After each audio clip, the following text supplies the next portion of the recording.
सुप्रभात सभी छात्र छात्राओं, बाल साधना विद्यालय परिवार से जुड़े हुए मित्रों, अभिभावक गणों, इस संस्था में सहयोग रखने वाले सभी धन्यवाद और सेवा के पात्र रहे सभी बंधुओं को मैं सादर प्रणाम करता हूँ। बाल साधना विद्यालय परिवार से जुड़े हुए सभी छात्र छात्राओं से स्नेहपूर्वक उनके लिए परमपिता परमेश्वर से दुआएं करता हूँ, प्रार्थना करता हूँ आप स्वस्थ रहें और आप एक अच्छे छात्र के रूप में अच्छा अध्ययन करके आगामी परीक्षाओं में अच्छे अंक हासिल करें। बच्चों, कल हमने 3 लेसन पूरे कर दिए थे। आज हमारा चौथा लेसन का पहला पार्ट जो हिस्ट्री का अंतिम टॉपिक होगा आपका, वो शुरू होगा। ये लेसन थोड़ा छोटा भी है, 3 क्लासों में पूरा हो जाएगा। तो आज का हमारा जो अध्याय नंबर 4 है और उसका पार्ट नंबर 1 जो है उसका नाम है यूरोप में राष्ट्रवाद के उदय और उसके कारण। तो आपका टॉपिक है यूरोप में राष्ट्रवाद का उदय व विकास के कारण।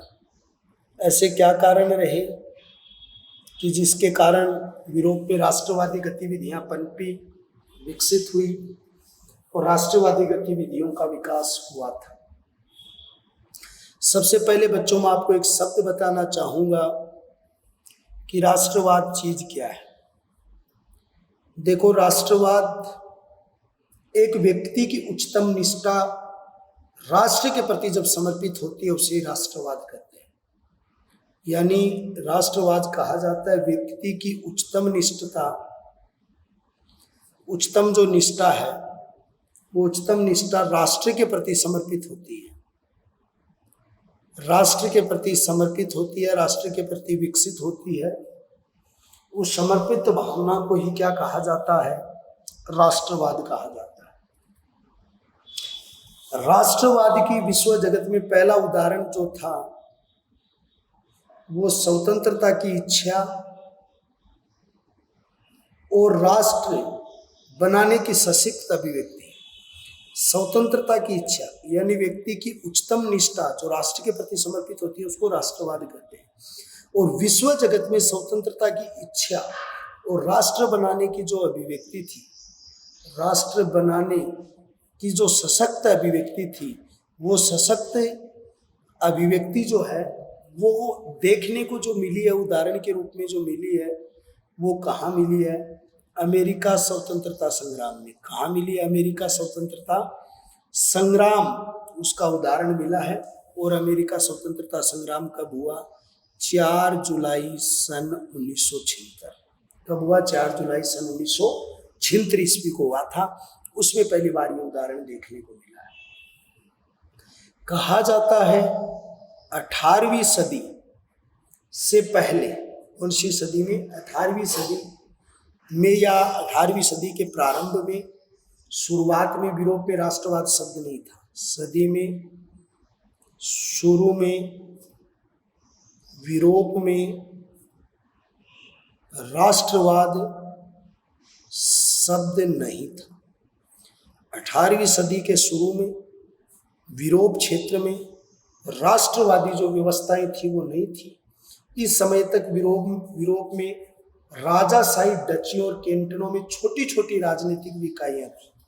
या तो वहां पर छोटी राजा का शासन था, कोई छोटी इकाई थी वहां पर, या डचियों का जो विदेशी आने वाली जातियां थी उनका छोटे समुदायों पर अधिकार था, या वहां की रियासत कैंटन के रूप में विभाजित थी, या आप ये कह सकते हो छोटी छोटी राजनीतिक इकाइयों में विभक्त थी। छोटी छोटी राजनीतिक इकाइयों में विभक्त थी।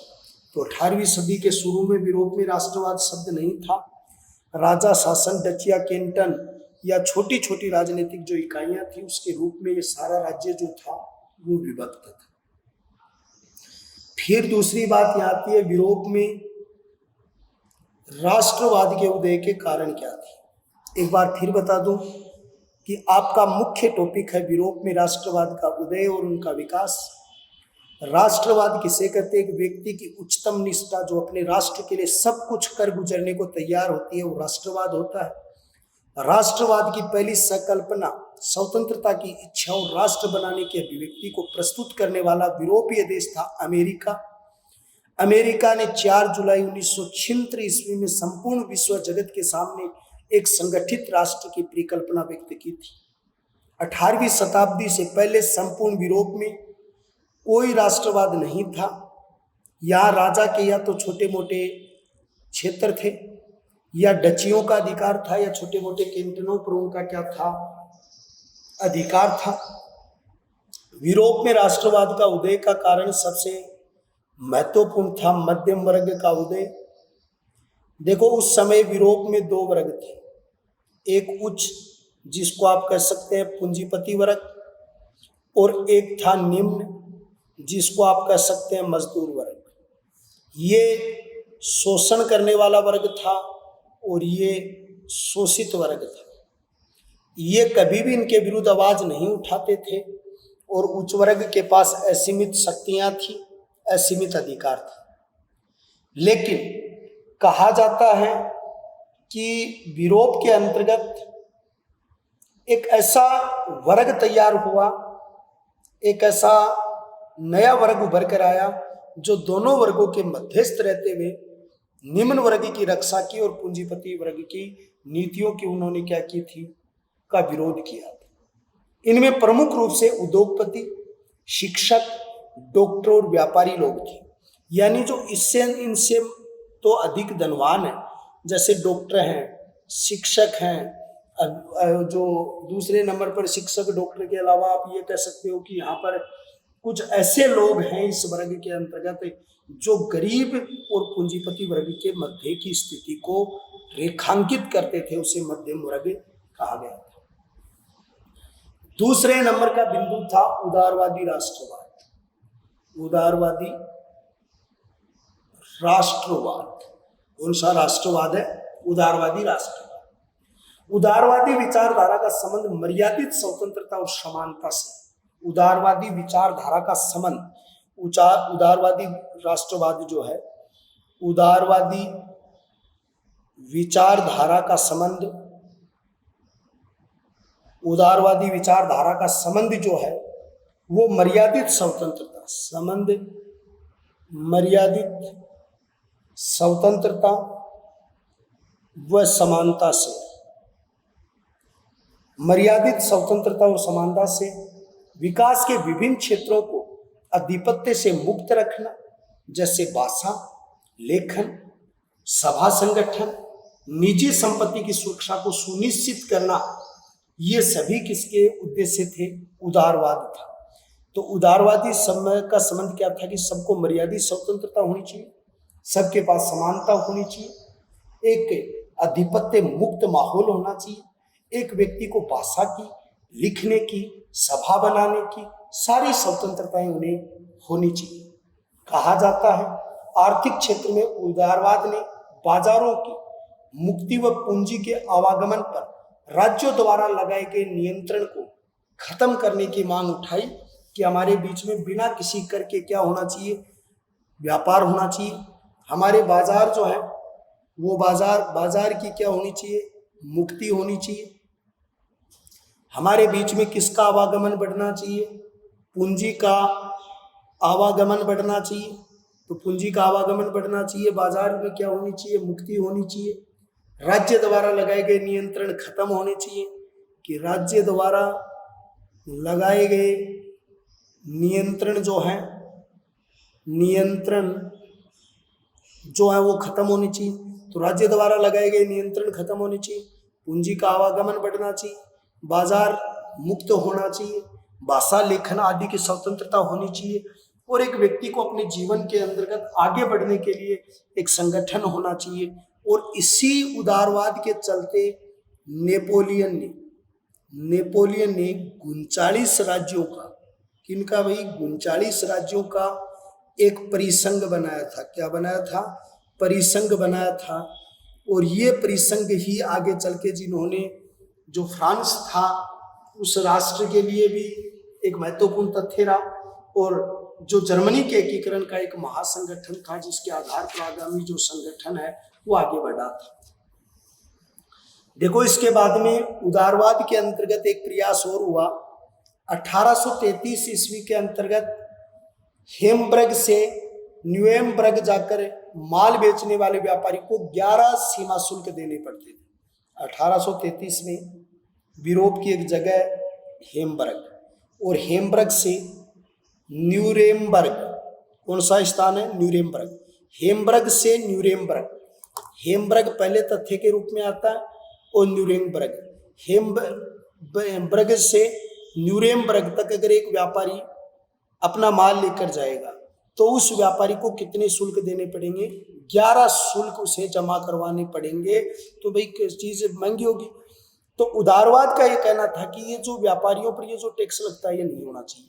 न्यूरेमबर्ग और एम्बर्ग से यानी जो होना चाहिए वो मुक्त व्यापार होना चाहिए। फिर दूसरी बात है कि ऐसे करों को कम करने के लिए, जैसे 1834 में एक प्रयास हुआ था, और 1834 में प्रसा की पहल पर एक संगठन बना था, और उस संगठन का नाम था जोलवेराइन संगठन। कौन सा संगठन था? जोलवेराइन संगठन। और उस जोलवेराइन संगठन का मतलब क्या था कि जैसे एक हेम्बर्ग से लेकर न्यूरेमबर्ग के व्यापारी को जो 11 शुल्क देने होते हैं, इनको खत्म करने के लिए प्रसा के नेतृत्व में 1834 ईस्वी के अंतर्गत एक संगठन बना था, और उस संगठन का नाम था जोलवेराइन संगठन। और ये जोलवेराइन जो संगठन है, ये जोलवेराइन संगठन जो बना, इसका मतलब था कि एक दूसरे से व्यापारिक संबंध अच्छे विकसित हो, एक दूसरे को पूरी स्वतंत्रता मिले, और हमारे व्यापारों के बीच जो अवरोधकता आ रही है वो खत्म हो। उस समय यानी जो मुद्राएं थी वो 2 ही कर दी, यानी 2 ही रुपए मुद्राएं थी। पहले अलग अलग रियासत की मुद्रा होती थी। तो ये जोलवेराइन संगठन के बाद में जो अत्यधिक मुद्राएं थी वो खत्म हो गई, और अब एक ही होगी। जैसे आज यूरोप महाद्वीप पे एक मुद्रा चलती है, यूरो मुद्रा, तो उस तरीके से 2 ही मुद्रा कर दी, और बाकी मुद्राएं भी हटा दी, और व्यापारिक शुल्क भी हटा दिए, व्यापारिक बाध्यताएं भी हटा दी, व्यापार पर चलने वाली जो अवरोधकताएं थी उसका शिथिलीकरण किया, कम किया गया, और उदारवाद के माध्यम से लोगों के बीच एक बड़ी क्रांति के रूप में इसे बढ़ाने का प्रयास किया गया। फिर चौथा कारण था इसका, इंग्लैंड और फ्रांस की क्रांति। तीसरा कारण, इंग्लैंड व फ्रांस की क्रांति, यानी विश्व जगत की 2 क्रांतियां ऐसी थी, उन दोनों क्रांतियों की वजह से ये बड़े स्तर के ऊपर क्या हुआ था, ये राष्ट्रवाद फैला। ब्रिटेन में रक्तहीन क्रांति हुई थी 1688 में, जिसको ब्रिटेन की गौरवपूर्ण क्रांति कहते हैं। ब्रिटेन की गौरवपूर्ण क्रांति, इसको आप ब्रिटेन की गौरवपूर्ण क्रांति कह सकते हो, रक्तहीन क्रांति कह सकते हो। 1688 ईस्वी के अंतर्गत इंग्लैंड के अंतर्गत ये क्रांति हुई थी। शानदार तरीके से इस क्रांति का क्या हुआ था, संचालन हुआ था। स्वतंत्र देवीय जो अधिकार है, उन देवीय अधिकारों का विरोध था। इस गौरवपूर्ण अधिकारी में जो राजा के पास जो देवीय अधिकार माने जाते थे, उस राजा के देवीय अधिकारों का विरोध था, और एक लोकतंत्र की पहल में एक लोकतांत्रिक शासन के विकास की बात कही गई थी। विश्व जगत की दूसरी श्रेष्ठ क्रांति हुई थी 5 मई सन 1789 को, और इसे विश्व का इतिहास कहता है फ्रांस की राज्य क्रांति। फ्रांस की राज्य क्रांति के नाम से जानता है। और इस फ्रांस की राज्य क्रांति के अंतर्गत पहली बार यानी स्वतंत्रता, समानता, बंधुत्व के विकास के पावन अवसर यहाँ पर प्राप्त हुए। तो यानी कि कहने का मतलब समानता, स्वतंत्रता और बंधुत्व इनके पर्याप्त विकास की भावना इसके अंतर्गत देखी गई है। तो यानी ये सारी चीजें जो आती है वो समानता, स्वतंत्रता और प्रतिनिधित्व के रूप में विकसित होती है। तो आप यहाँ करोगे 5 मई सन 1789 ईस्वी के अंतर्गत हुई थी, और 5 मई सन 1789 ईस्वी के अंतर्गत जो संपूर्ण विश्व के सामने फ्रांस राष्ट्र ने एक ऐसी पहल की जिसमें यह संदेश गया कि अगर एक व्यक्ति में जो अपने अधिकारों के लिए अगर आप राजा के विरुद्ध लड़ाई करते हो तो वहां पर अवश्य लोकतंत्र स्थापित हो सकता है, वहां पर देवी अधिकारों का अंत हो सकता है। तो ये दोनों ही क्रांतियां थी, ब्रिटेन की गौरवपूर्ण 1688 और 5 मई सन 1789 ईस्वी फ्रांस की राज्य क्रांति। ये राज्य क्रांति भी देवी अधिकारों के विरुद्ध थी। ये भी देवी अधिकारों के, उस समय लुई 16वां यहाँ का राजा था फ्रांस का, उसके विरुद्ध ये क्रांति हुई थी। फिर दूसरी बात यहाँ पर आती है कि 1815 के बाद रूढ़िवादी विचारधारा चल पड़ी थी यहाँ पर। यानी कि यहाँ का जो बिंदु आता है, उस बिंदु में 1815 ईस्वी की रूढ़िवादी विचारधारा, कौन सी विचारधारा है? रूढ़िवादी विचारधारा थी। देखो, पहले हमारे भारत के लोग भी रूढ़िवादी थे, अंधविश्वासी हर देश के लोग थे। तो 1815 ईस्वी में ब्रिटेन, रूस, ऑस्ट्रिया ने मिलकर एक युद्ध किया। एक तरफ तो 3 व्यक्ति थे, ब्रिटेन, रूस था और ऑस्ट्रिया था, ये तो थे एक तरफ, और दूसरी तरफ था फ्रांस। और फ्रांस का जो था वो कौन था? नेपोलियन था। यानी दूसरी तरफ जो फ्रांस का था वो कौन था? फ्रांस का नेपोलियन था। तो ये दूसरे नंबर पर बात आती है। तो फ्रांस का नेपोलियन, ब्रिटेन, रूस और ऑस्ट्रिया थे इधर, इन दोनों के बीच युद्ध हुआ। और इन तीनों राष्ट्रों ने मिलकर वाटरलू के मैदान में, कौन से मैदान में? वाटरलू के मैदान में। तो वाटरलू के मैदान कहाँ पर? ब्राजील में। उस ब्राजील के वाटरलू मैदान में नेपोलियन को हराया था। और जब इन्होंने हराया तो उनके बाद उन्होंने वियना समझौता किया था। यानी इस युद्ध में नेपोलियन हार गया, और नेपोलियन हारने के बाद में एक समझौता किया था, वियना का समझौता। ये वियना ऑस्ट्रिया की राजधानी थी उस समय। तो 1815 में पहले रूढ़िवादी विचारधारा होती थी कि जो कुछ होता है वो भगवान की मर्जी से होता है, अंधविश्वास थे। फिर क्या हुआ? तीनों राष्ट्रों ने संगठित होकर किसको हराया? नेपोलियन बोनापार्ट को। और नेपोलियन बोनापार्ट को हराया वाटरलू के मैदान ब्राजील में। और इसको हराने के बाद इन तीनों राष्ट्रों ने इनके साथ मिलकर एक समझौता किया, जिसको वियना समझौता कहते हैं। और इस वियना समझौते में पहली बार एक बात कही गई कि यूरोप में पुनर्निर्माण, पुरातन व्यवस्था को प्रतिष्ठित कर राष्ट्रीय उदारवाद, लोकतांत्रिक भावना को दर्शाया था। यानी इसके अंतर्गत क्या किया गया? पुनर्निर्माण की बात कही गई। और पुनर्निर्माण में कहा गया पुरातन व्यवस्था को प्रतिष्ठित किया जाए। पुरातन व्यवस्था का मतलब है पुरानी विचारधारा को प्रतिष्ठित कर राष्ट्रीयता, उदारवाद और लोकतांत्रिक भावना को दर्शाया था। इस वियना समझौते में क्या हुई? राष्ट्रीयता की भावना विकसित हुई, उदारवाद की भावना विकसित हुई, लोकतांत्रिक भावना विकसित हुई। लोकतंत्र की भावना, उदारवाद की भावना, राष्ट्रीयता की भावना, ये सारी भावनाओं को क्या किया गया था? दोहराया गया था, विकसित किया गया था। 1815 में पहले जो दमन और भय का माहौल था, अब सभी में एक राष्ट्रीयता, स्वतंत्रता का प्रेम, अपने देश के प्रति लगन, इच्छा, ये सारी शक्तियां जो थी वो उस समय विकसित होना शुरू हो गई थी। अगला कारण यह था कि यूरोप में राष्ट्रवाद का मुख्य कारण भाषाओं व लोक कथाओं का विकास। इसका विकास, लोक कथाओं का विकास। देखो, आज हमारी भारतीय व्यवस्था को देखिए, आप सभी सोशल मीडिया से जुड़े हुए बेटे बेटियां हैं। आप एक बात देखिए, वंदे मातरम बोलते हो, आप में जोश की भावना होती है, एक अच्छा स्पीच देने वाला है, जब कोई शहीद होता है तो उस पर जो गीत बजाया जाता है, जो संगीत बजाया जाता है, हमारे ऐसे साहित्यकार हैं जिन्होंने अपनी लेखनी से ऐसे लिखा, जो भरा नहीं भावों से बहती जिसमें रसधार नहीं, वो पत्थर है जिसमें स्वदेश का प्यार नहीं। लेखनी में लिखा है सर परोसी की तमन्ना बारे दिल में देखना, जोर कितना बाजवे कातिल, ये भी एक लेखनी। तो वहां पर भी क्या हुआ कि यूरोप क्षेत्र के अंतर्गत स्वतंत्रता, वहां की कुछ किताबें लिखी गई, कुछ राइटर महोदय आए, कुछ वहां पर भाषा संबंधित कुछ विकास हुए, कुछ कहानियों के माध्यम से, कुछ किस्सों के माध्यम से वहां के लोगों में राष्ट्रीयता की भावना का क्या हुआ? संचार हुआ। राष्ट्रीयता की भावना क्या हुई थी? विकसित हुई थी। ये यूरोप के अंतर्गत राष्ट्रवाद के उदय के कारण है। तो पहले आपको राष्ट्रवाद का अर्थ, व्यक्ति की इच्छा की सर्वोच्चतम इच्छा मैंने बताई। सबसे पहले अभिव्यक्ति अमेरिका के स्वाधीनता संग्राम में, पहले 18वीं सदी के शुरू में यहाँ छोटी छोटी रियासतें और छोटे टुकड़े राजाओं का अधिकार और कैंटन थे। यूरोप में राष्ट्रवाद का उदय मध्यम वर्ग दोनों के बीच में विकसित हुआ।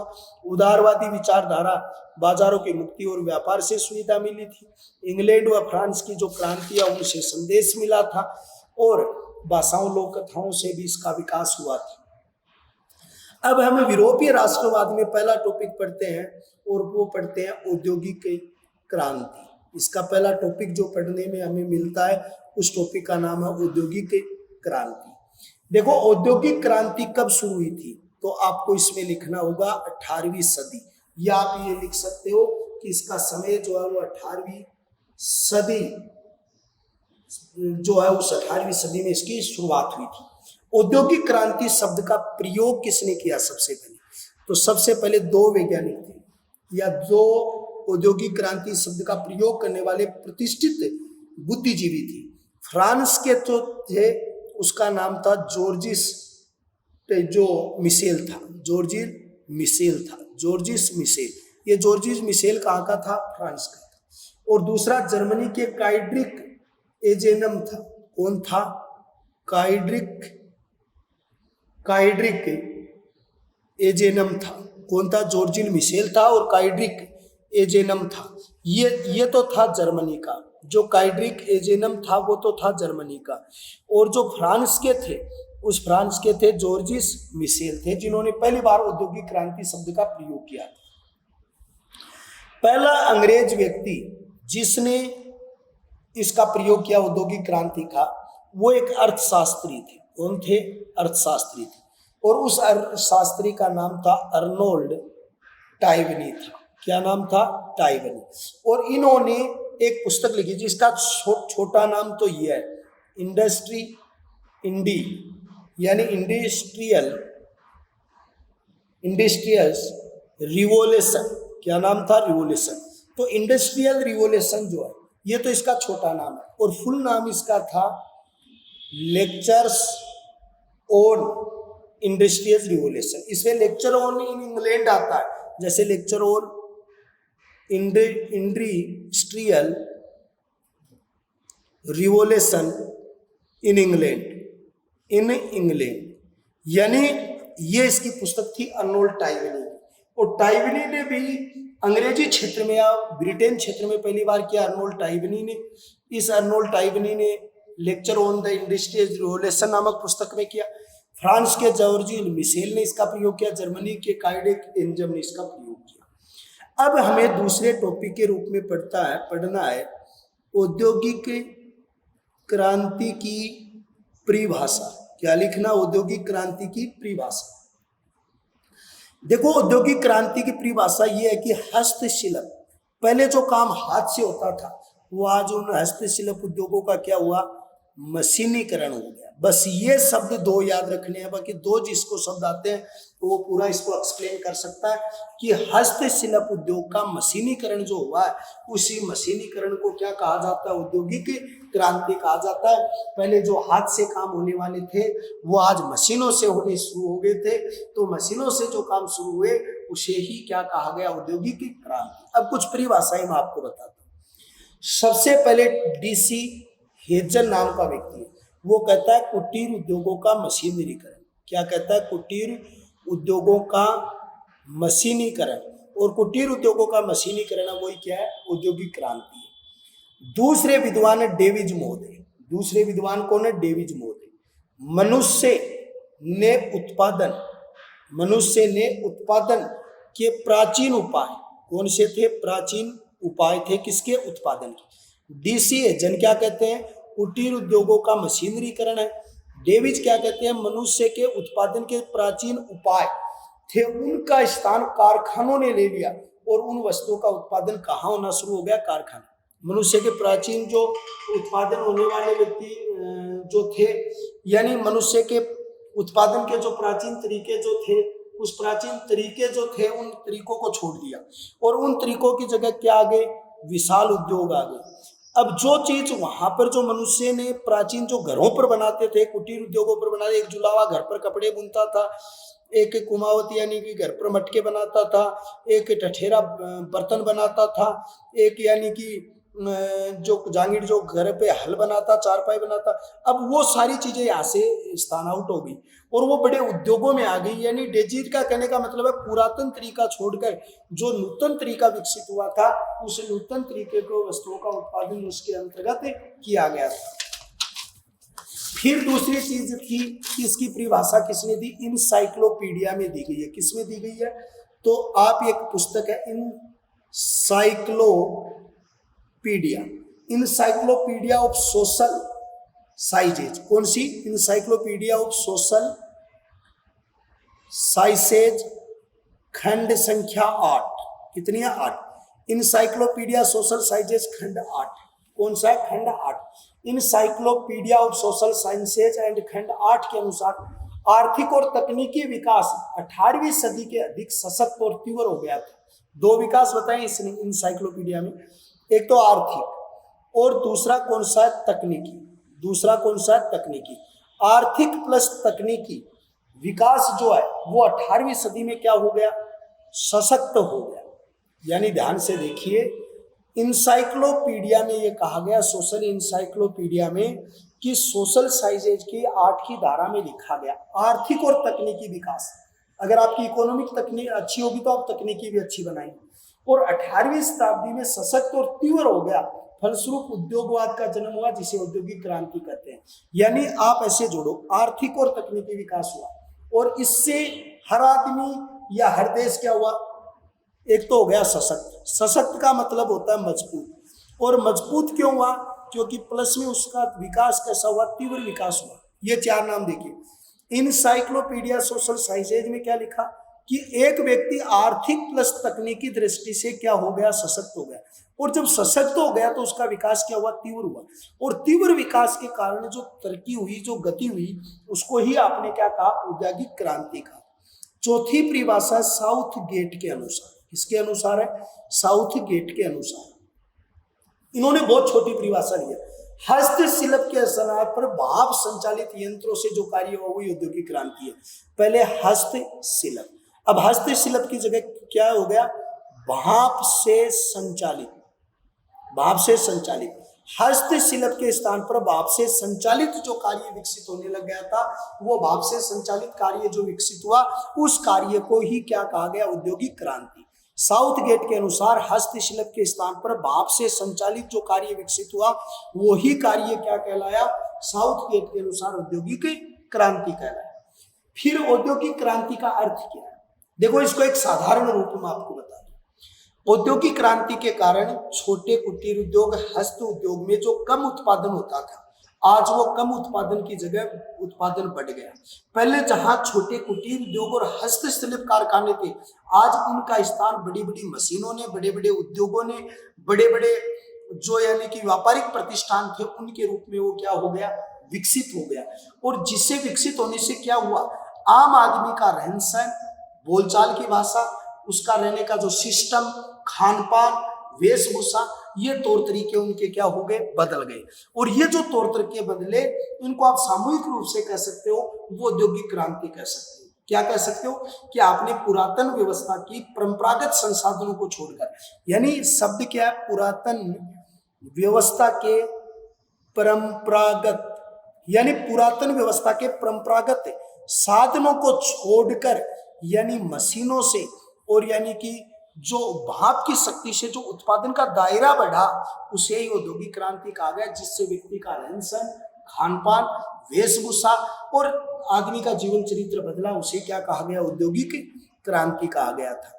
फिर औद्योगिक क्रांति में क्या क्या परिवर्तन हुए? औद्योगिक क्रांति में क्या क्या परिवर्तन हुए कि भाई क्या क्या परिवर्तन हुए? तो पहला परिवर्तन देखिए, सीधी ऊपर समझाए हुए टोटल। पहले काम किससे होता था? हाथ से। अब काम किससे होने लग गया? मशीनों से। पहले काम क्या होता था? धीरे।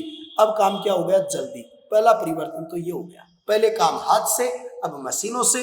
पहले काम धीरे, अब काम की गति बढ़ गई।